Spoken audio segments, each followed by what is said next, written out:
All right, brand new chapter. Chapter 4 on exponents and polynomials. Chapter 4, Section 1, the product rule, and power rules for exponents. Now, there's going to be a lot of rules that are going to be discussed in this chapter that involve exponents and how to simplify expressions with exponents. It would behoove you to do your very best to try to remember them, even though some of them are very similar, although different enough that if you don't keep them straight, you can make some silly mistakes. So we're going to start off by looking how to use exponents.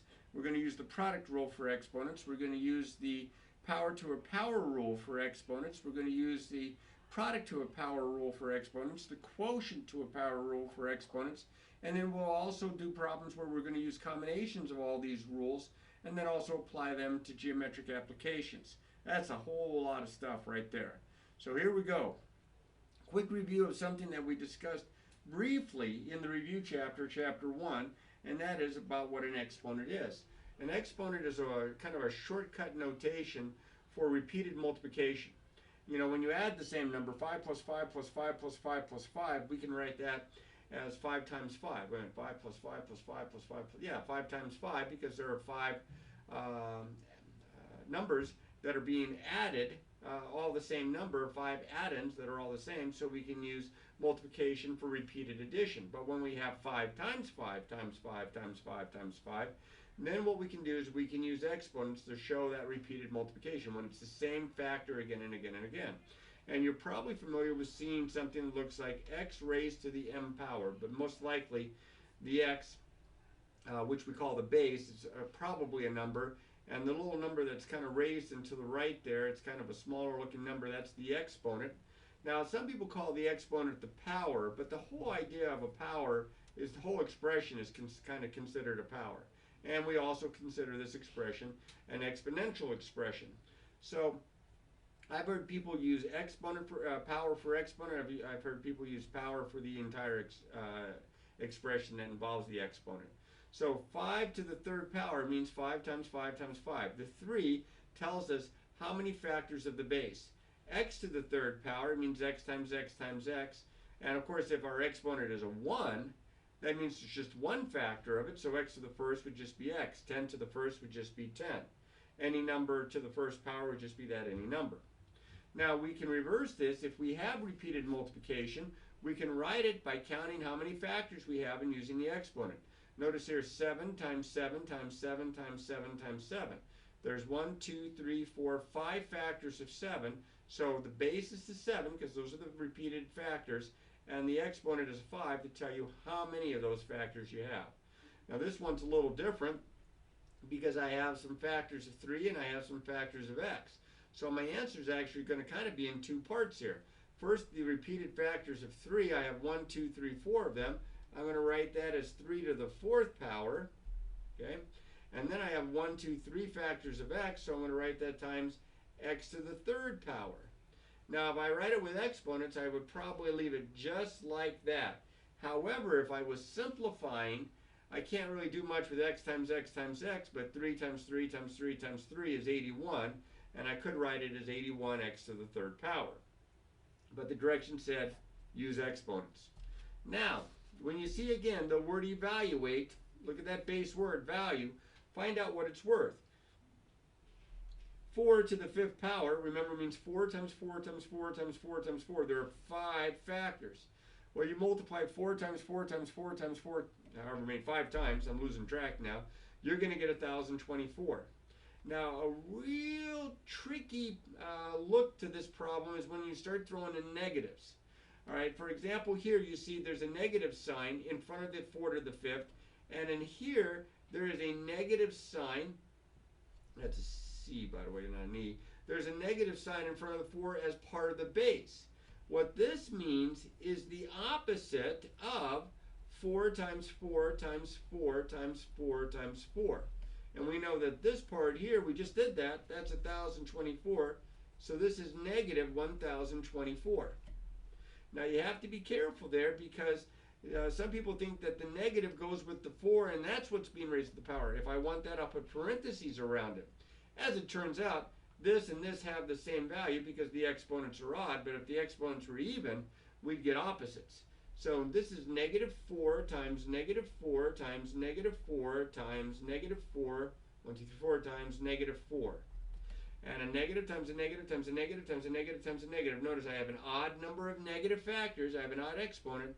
So it's going to be negative, and then I just multiply the 4's together, and I get 1,024. Now you have to be careful here, and well, I should say maybe not quite as careful here, because you get the same value either way.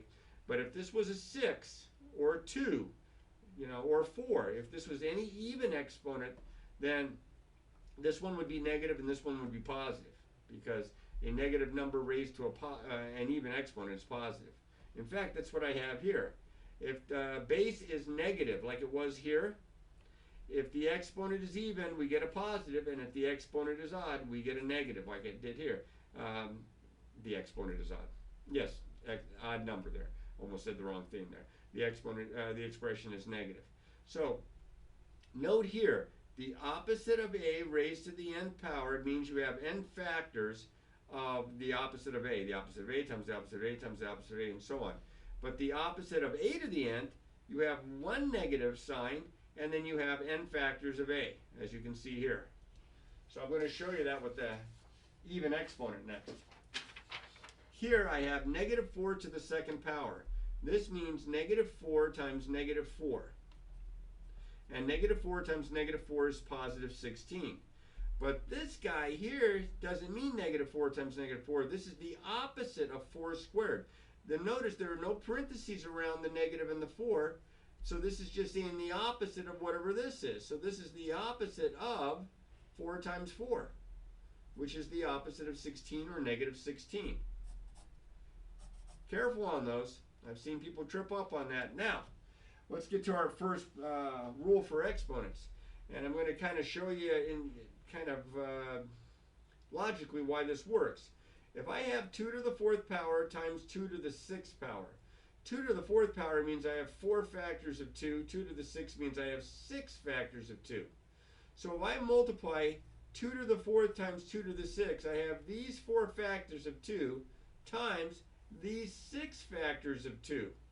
Now, since the bases are the same, they're all 2's here. The factors are all 2's. I have 1, 2, 3, 4, 5, 6, 7, 8, 9, 10. I have 2 to the 10th power. Now, look at these two exponents here. And look at this exponent right here. It's as if I added the exponents to get this guy right here. And that's exactly what happened, because if you look here, we're talking about how many factors of 2 we have. How many factors of 2 we have. So if we're multiplying them, we're going to add up how many factors of 2 for that new exponent. So that brings us to the power rule for exponents. This is an important one. You need to put this one in the old memory banks. And it says for positive exponents m and n, a to the m times a to the n is equal to a to the m, that's a plus there, plus n. You add the exponents. As long as these are the same base, you add the exponents. You have the same base, you add the exponents. So I can use that to simplify expressions where I'm multiplying and I have the same base. It says use the product rule for exponents to find each product if possible. First guy up. Already have it worked out for you. Negative 5 to the second power times negative 5 raised to the 4th power. So down here, notice that the bases are the same. I have a negative 5 to the second power. I have a negative 5 to the 4th power. I keep the base the same, but I add the exponents. 2 and 4 gives me 6.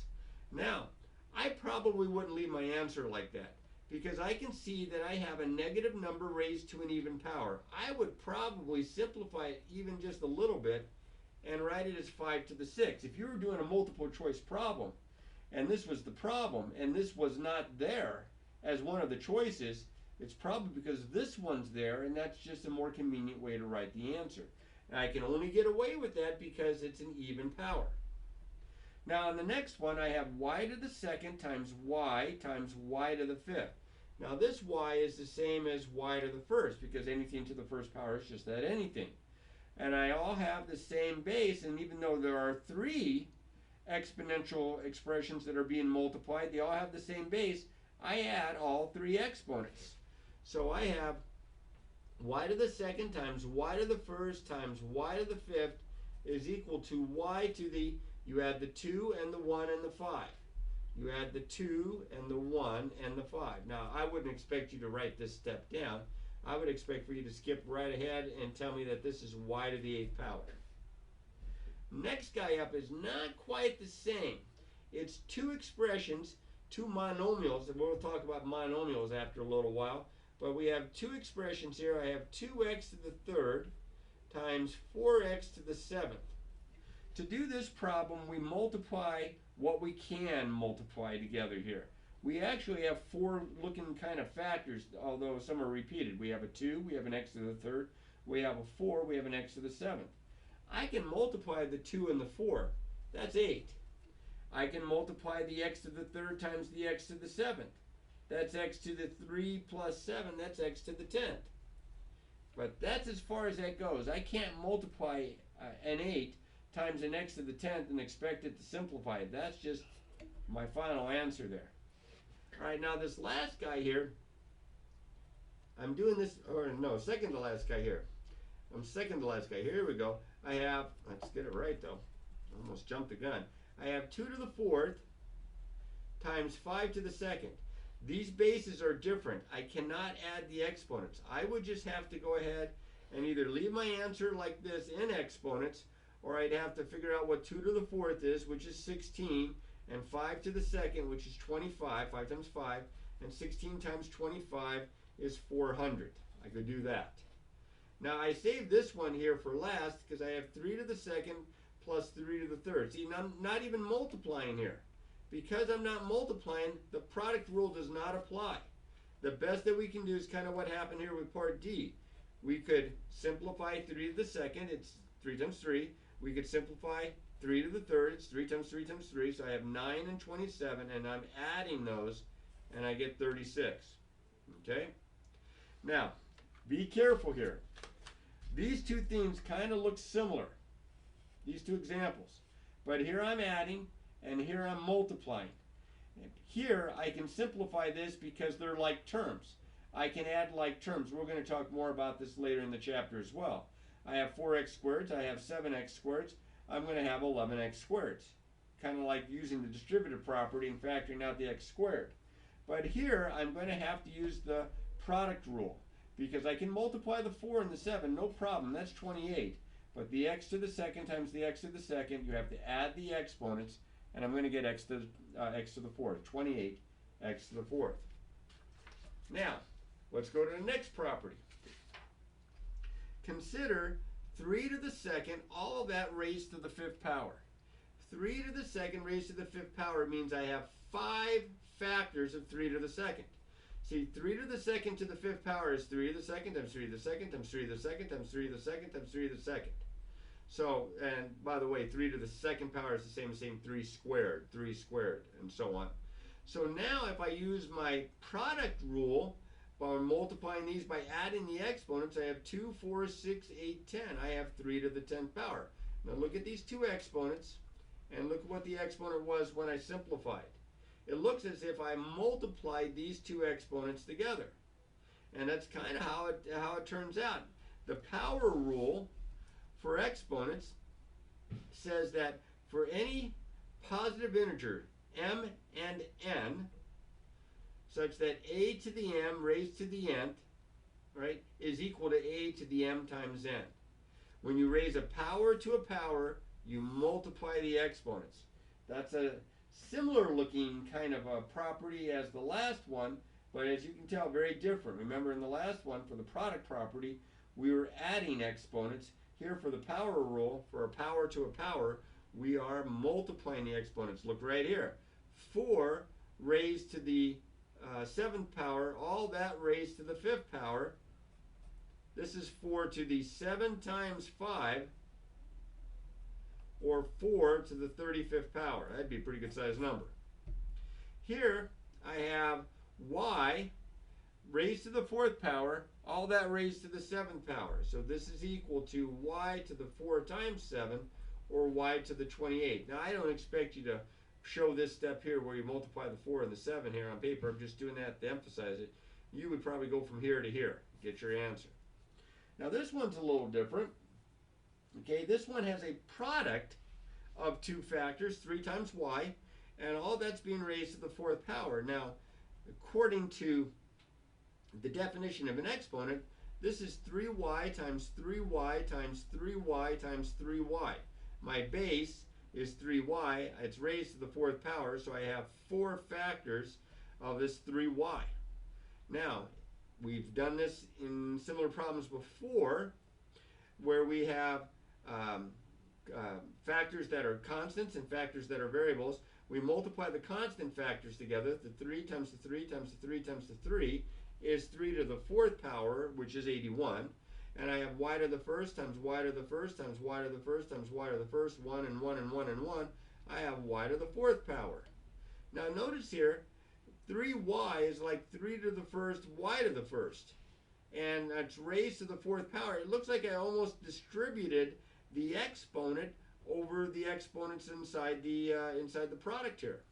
So this is called also a power rule for exponents. I call this the product to a power rule, where we are going to have a, for all positive integers m, a times b, all that to the m power, is equal to a to the m power, b to the m power. Again, it's almost like you're distributing the exponent over each factor. You raise a product to a power by raising each factor to that power. So look at this guy here. 3a squared b to the 4th, all that raised to the 3rd power. All of this, and notice 1, 2, 3 different things here, 3 different factors, raised to the 3rd power. So the 3 gets raised to the 3rd power, the a squared gets raised to the 3rd power, and the b to the 4th gets raised to the 3rd power. Now we have 2 power to a powers, so that was the property before this. We're going to multiply those exponents together. So 3 to the 3rd is 3 times 3 times 3, 27. A to the 2nd to the 3rd, multiply the exponents, a to the 6th. B to the 4th to the 3rd, multiply the exponents, b to the 12th. Okay, here's another one kind of like it, and then we'll do these 2 examples here together. I have all this negative 3m squared raised to the 3rd power. The negative 3 gets raised to the 3rd power. The m squared gets raised to the 3rd power. Now most people, after you've done a few of these, are going to go from here to here pretty quickly. But until you feel comfortable with it, put this extra step in. Negative 3 to the 3rd power means negative 3 times negative 3 times negative 3. And negative 3 times negative 3 times negative 3 is negative 27. That's this part right here. M to the 2nd raised to the 3rd, I have a power to a power, I get m to the 6th. Negative 27m to the 6th. Follow this one now. Alright, the 4 is not inside the parentheses, so the 4 is just 4. Not bothering anybody. But here, I have the 2x squared y to the 4th, all that to the 3rd power. The 2 is to the 3rd power. The x squared is to the 3rd power. And the y to the 4th is to the 3rd power. So now this is going to give me 4 times 2 to the 3rd power is 8. X squared to the 3rd power is x to the 6th. Y to the 4th to the 3rd power, multiply those exponents, I get y to the 12th. And it looks like I have my answer, but I can do one extra step because I can multiply the 4 times the 8, and I get 32 x to the 6th, y to the 12th. There's my answer. That's what it simplifies down to. Now I put this one in, not that it's more complicated than this guy, it's just different because of the negative there. This is like a negative 1. Negative 1 times x to the 5th. So I'm going to take the negative 1 to the 3rd power. I'm going to take the x to the 5th to the 3rd power. Now a negative 1 times a negative 1 times a negative 1. Negative 1 to any odd power is negative 1. So this is negative 1 times power to a power, x to the 15th, or the opposite of x to the 15th. Now you wouldn't have to necessarily write all this down. If you see that you have a negative to an odd power, you know it's going to be negative. And then you can just worry about the x to the 5th being raised to that power. Now you have to be kind of careful. A lot of people want to make a generalization here that if a product can be raised to a power, so can a sum or a difference. And it doesn't work that nicely. X plus y raised to a power, like to the fourth power, is not equal to x to the fourth plus y to the fourth. It does equal something, but it's a lot more complicated than that. So this works for products, not so much for sums or differences. Even fractions. 2/3 to the fourth power means 2/3 times 2/3 times 2/3 times 2/3.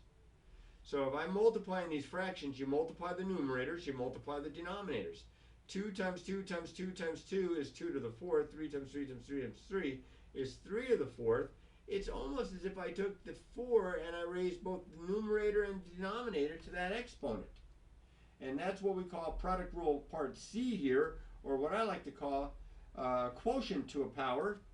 The quotient to a power says for any positive integers m, a over b to the m is equal to a to the m, b to the m, and b can't be 0 because you can't have 0 in the denominator. Okay, so I'm going to use this new power rule here, the quotient to a power, by, well, here's one that will work together. 3/4 to the third power is equal to 3/4 times 3/4 times 3/4. The 3 gets raised to the third power, the 4 gets raised to the third power. 3 to the third power is 27, 3 times 3 times 3, 4 to the third power, 4 times 4 times 4 is 64, and that's as far as I would take it. That was a constant, I can get away with that. Over here there, I have a over b raised to the fifth power, b can't be 0, so the a is raised to the fifth power, and the b is raised to the fifth power. Can't simplify it any more than that. This next one here, I have, oh, my eyesight's so bad, I have 1/7 raised to the fourth power. 1/7 raised to the fourth power means 1 to the fourth power over 7 to the fourth power. 1 to the fourth power, well, 1 to any power is 1. And 7 to the fourth power, 7 times 7 times 7 times 7, I think it's 2401. Grab your calculator and check my work for me. Okay? So we've already had 4 different properties that involve exponents. We have the product property, we have a power to a power property, we have a product to a power property, and we have a quotient to a power property. And on some of these problems, unfortunately, they're not always going to be satisfied with just a single property. Sometimes we'll have to do more than one property to simplify and get expressions, to use these rules in tandem to simplify what we're working with. For example, you got a couple 3/4 here real quick. 3/4 squared times 3 to the fourth. Now 3/4 squared is 3 squared over 4 squared, and 3 to the fourth power is just 3 to the fourth power, and if you want to, you can think of it as over 1. If I multiply the numerators and the denominators, I add the exponents, I get 3 to the sixth power over 4 to the second power. Now, I wouldn't probably leave my answer like this, even if it meant grabbing a calculator. 3 times 3 is 9, times 3 is 27, times 3 is 81, times 3 is 243, times 3 is 729, over 4 times 4 is 16. I would leave my answer like that. 729 over 16 looks much nicer. This next guy right here, notice that the base are the same, even though it's a product. 8k to the third, 8k to the fourth. Using the product property here, I'm going to add the exponents. I get 8k to the seventh. Now 8k to the seventh is the same as saying 8 to the seventh times k to the seventh, because here I have a product raised to a power. It's a power of, it's the product of the powers here. Now 8 to the seventh is a healthy size number. I'm not multiplying that out in my head without using, I grab a calculator. I'm going to leave it like this because I didn't bring a calculator with me, but you could grab a calculator and multiply that out. That's going to have several digits. Next guy up. Both of these expressions here are of a product of being raised to the fifth power, and here being raised to the third power. That's a y kind of cut off when I put that extra piece of paper there. So this is a product to a power, so it's the first factor to the fifth, and then the y to the fifth, times the -2 to the third, the x squared to the third, the y to the fifth to the third power. Now you have a power to a power. This is x to the 20th, y to the 5th, times negative 2 times negative 2 times negative 2 is negative 8. X to the power to a power is 6th property, 6th power, excuse me, not property, and then y to the 15th. Long video, I'm starting to get a little jumbled here. So there's no number constant other than like a 1 here, so 1 times negative 8 is negative 8. Now I'm going to kind of cross it out so I don't get confused with it. I'm going to multiply these by using the product rule and adding the exponents. That's x to the 26th. And then I have a y to the 5th and a y to the 15th. To add the exponents, I get y to the 20th. And that's what that mess simplifies down to. Yikes. Here's another one. I have the opposite of x to the 2nd, y, all raised to the 3rd. Well, I have a negative to an odd power. That's going to be negative. That's going to be, now follow me here, x to the 2nd raised to the 3rd, power to power. It's going to be x to the 6th. Y to the 1st to the 3rd is y to the 3rd. Over here I have a negative to the 2nd power, so that's going to be a positive 1. So times, if you want to, times positive 1. 4 to the 2nd, I have x to the 8th. Y to the 3rd to the 2nd, power to power, multiply y to the 6th. So now I have a negative times a positive is negative. I have x to the 6th, x to the 8th. I'm going to add those exponents. Y to the 3rd, y to the 6th, y to the 9th. You can see how the different properties are being used here, and if you're not careful, it's real easy to make a silly mistake. So be careful on these. All right. I mentioned about a geometric application. It's really not much of a geometric application. It has to do with finding area or volume of different geometric shapes so that we can use the properties of exponents that we've been discussing. Here I have a rectangle, not a very well drawn one, but a rectangle all the same. This length is 8x to the 4th. This up here is 4x to the 2nd. I'm asking you to find the area. We're assuming x is positive. So it's length times width. And then we just use our properties like we were just doing a minute ago. Multiply these constants together, that's 32. Multiply the variables because they have the same base by adding the exponents. That would be 4 plus 2x to the 6th. And this would be the expression that represents the area. Of course, this would be, because it's area, it would be in square units, but I doubt if you're going to write that down. Okay. Next guy up is volume. Now you may or may not know the volume formula for a prism, because that's what the shape is, kind of a rectangular box here. But volume is length times width times height. So in this problem, my volume is, let's say this is the length, 10y to the 3rd, times the width, we'll say this guy here is the width, that's 2y to the 2nd, times the height here would be times 4y to the 2nd. So it's just an extension of what we just did in the last one. 10 times 2, 20 times 4 is 80. Y to the 3rd times y to the 2nd times y to the 2nd, add 3 and 2 and 2, and I get y to the 7th power. And this would be in cubic units. And that's volume. Volume is 3-dimensional.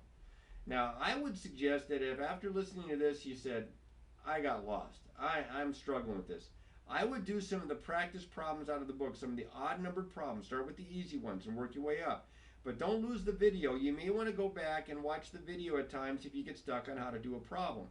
But definitely spend as much time as necessary so you feel comfortable with this, because this particular section, it's a long one, but it's an important one also at the same time. So you would do yourself absolutely a giant favor as long as you practice, practice, practice.